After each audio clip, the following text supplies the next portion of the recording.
নমস্কার বন্ধুরা, welcome to এসটিউনিক sports. বন্ধুরা, এই ভিডিওতে আমরা কথা বলবো বেশ কিছু ফুটবল আপডেট নিয়ে, যেখানে আইএসএল নিয়ে কথা বলার রয়েছে, মিগুয়েলের কি শাস্তি হতে চলেছে সেই নিয়ে আলোচনা করার সাথে সাথে এই বছর আইএসএলের গোল্ডেন বুট, গোল্ডেন বল কারা জিততে চলেছে সেই নিয়েও আলোচনা রয়েছে এই ভিডিওতে।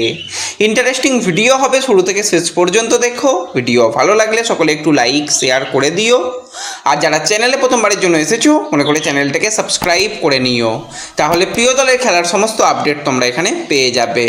তো চলো আর দেরি না করে ভিডিও শুরু করা যাক। সবার প্রথম যদি আমরা আইএসএল নিয়ে কথা বলি, তো আইএসএলের ম্যাচ উইক 10 চলছে।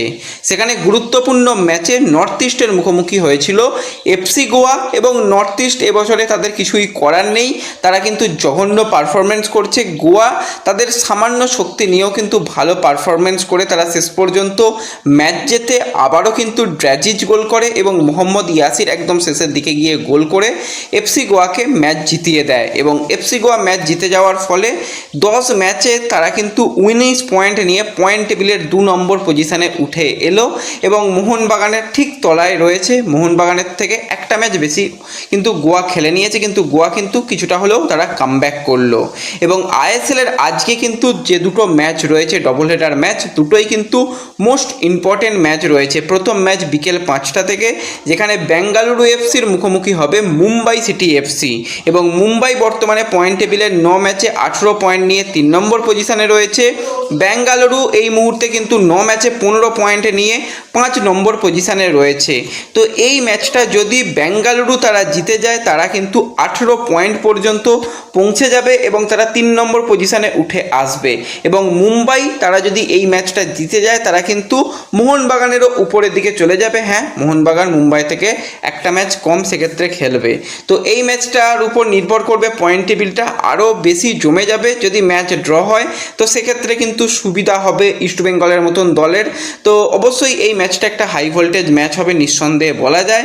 এবং তারপর আরও একটা ম্যাচ রয়েছে, যেখানে সন্ধ্যা 7:30 থেকে জামশেদপুর তারা মুখোমুখি হবে চেন্নাইন এফসির সঙ্গে, যেখানে জামশেদপুরও 9 ম্যাচে 15 পয়েন্ট নিয়ে পয়েন্ট টেবিলের 6 নম্বর পজিশানে রয়েছে। লাস্ট 5টা ম্যাচ জামশেদপুরের ভালো যায়নি, 3টে ড্র, 2টো ম্যাচ হেরেছে, অনেক দিন জামশেদপুর জেতেনি। আজকে যদি তারা জেতে, তারা কিন্তু 18 পয়েন্ট পর্যন্ত পৌঁছে যেতে পারে। এবং অপরদিকে চেন্নাইন এফসিও চেষ্টা করবে আজকের ম্যাচে যত বেশি সংখ্যক পয়েন্ট আনা যায়। তো ওভারঅল এই দুটো ম্যাচ কিন্তু খুবই হাড্ডাহাড্ডি হতে চলেছে, সেটা বলাই যায়।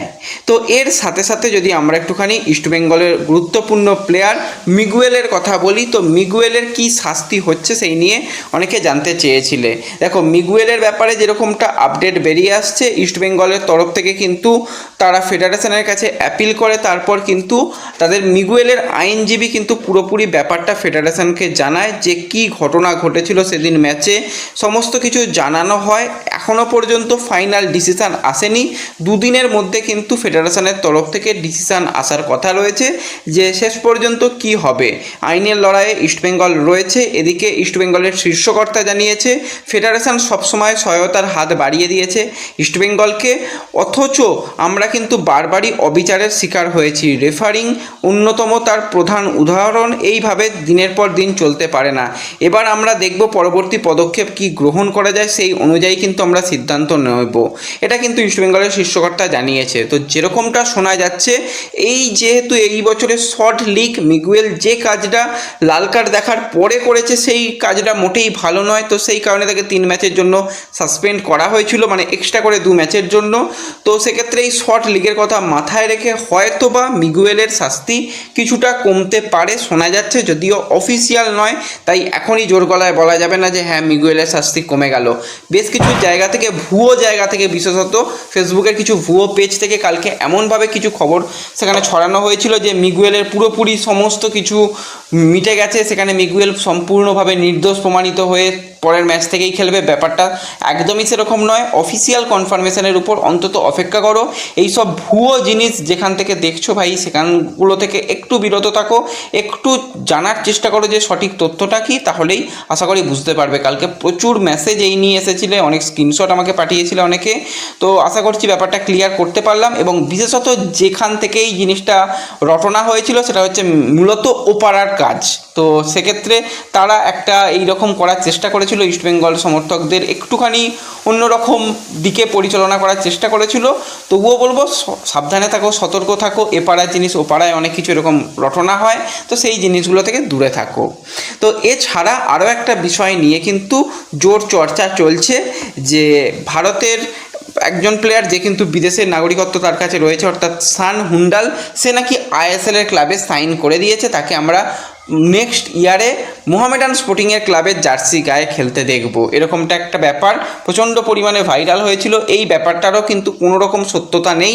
এই মুহূর্তে কিন্তু সান হুন্ডাল অলরেডি একটা ক্লাবের সঙ্গে কন্ট্রাক্টেড রয়েছে, সেই ক্লাবেই সে খেলছে। কোনো রকমভাবে মোহামেডান অন্তত প্লেয়ার সাইনিং করাতে পারবে না, কারণ তাদের যে ট্রান্সফার ব্যান বা রেজিস্ট্রেশন ব্যান রয়েছে, সেই কারণে কিন্তু তারা কোনো রকমভাবেই প্লেয়ার সাইন করাতে পারছে না। কিন্তু এটাও ঠিক, সান হুন্ডালের জন্য কিন্তু অলরেডি অ্যাপ্রোচ তার কাছে গেছে, তাকে ফ্রি প্লেয়ার হিসাবে নেওয়ার কিন্তু চেষ্টা চালাচ্ছে কিছু দল। তো দেখা যাক শেষ পর্যন্ত সিগনেচার গিয়ে সামনের দিকে হলে সেটা জানিয়ে দেবো।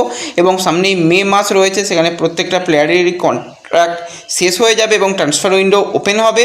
তো সেই জায়গাতে এই সান হুন্ডালের আইএসএলে আসার সম্ভাবনা কিন্তু রয়েছে, সেটুকু বলাই যায়।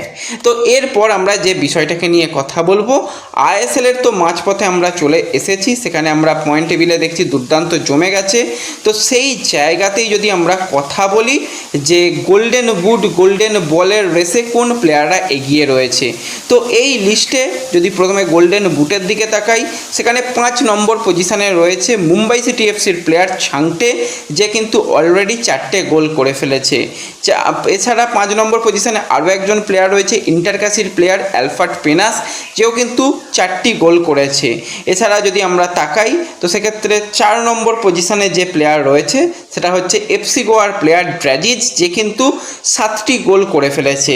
এছাড়া 2 নম্বর পজিশন বা 2-3 বলতে পারো পজিশন একই রকম জায়গায় রয়েছে, সেখানে হয়েছে ইউসুফ এজ্জেজারি ইস্টবেঙ্গলের প্লেয়ার এবং পাঞ্জাবের প্লেয়ার ইফিয়ং, দুজন প্লেয়ারই কিন্তু 7টা করে এখনও পর্যন্ত গোল করে তারা কিন্তু ওই 2 নম্বর পজিশনে রয়েছে। এবং 1 নম্বর পজিশনে রয়েছে জেমি ম্যাকক্লারেন, সে কিন্তু এখনও পর্যন্ত 8টা গোল করে ফেলেছে। তো এইটা গেল তো গোল্ডেন বুটের রেস। এবং গোল্ডেন বলের দিকে যদি আমরা তাকাই, সেখানে কিন্তু এফসি গোয়ার প্লেয়ার ড্রাজিজ সে 6টা গোল তো করেছে, তার সাথে 2টো অ্যাসিস্ট করে 8টা গোল কন্ট্রিবিউশন তার রয়েছে। অপর দিকে যদি আমরা কথা বলি সেটা হচ্ছে মিগুয়েল ফিগুয়েরা, সে টোটাল 2টো গোল করলেও কিন্তু 4টে গোলের জন্য কিন্তু হেল্প করেছে, অ্যাসিস্ট করেছে, তো তারও কিন্তু 6টা গোল কন্ট্রিবিউশন রয়েছে। এছাড়া একজন ইন্ডিয়ান প্লেয়ার যেও কিন্তু যথেষ্ট ভালো করেছে, সেটা হচ্ছে এডমন্ড রালরেন্ডিকা, যে কিন্তু 3টে গোল সাথে 2টো অ্যাসিস্ট করে 5টা গোলের ক্ষেত্রে কিন্তু অবদান রেখেছে। এছাড়া কিন্তু যদি তাকাই সেটা হচ্ছে কেরালা ব্লাস্টার্সের প্লেয়ার আবিন দাস, যেও 21 বছর বয়সী প্লেয়ার, 5টা অ্যাসিস্ট কিন্তু এই সিজনে করেছে। এটা কিন্তু একটা দারুণ ব্যাপার, অ্যাসিস্টের লিস্টে সবথেকে এগিয়ে রয়েছে। রহিম আলী, সেও কিন্তু 3টে অ্যাসিস্ট করেছে। সুভাশিস বোস, আকাশ সাংওয়ান, তারাও কিন্তু 3টে করে অ্যাসিস্ট করেছে। তো গোল্ডেন বুটের রেসে এই মুহূর্তে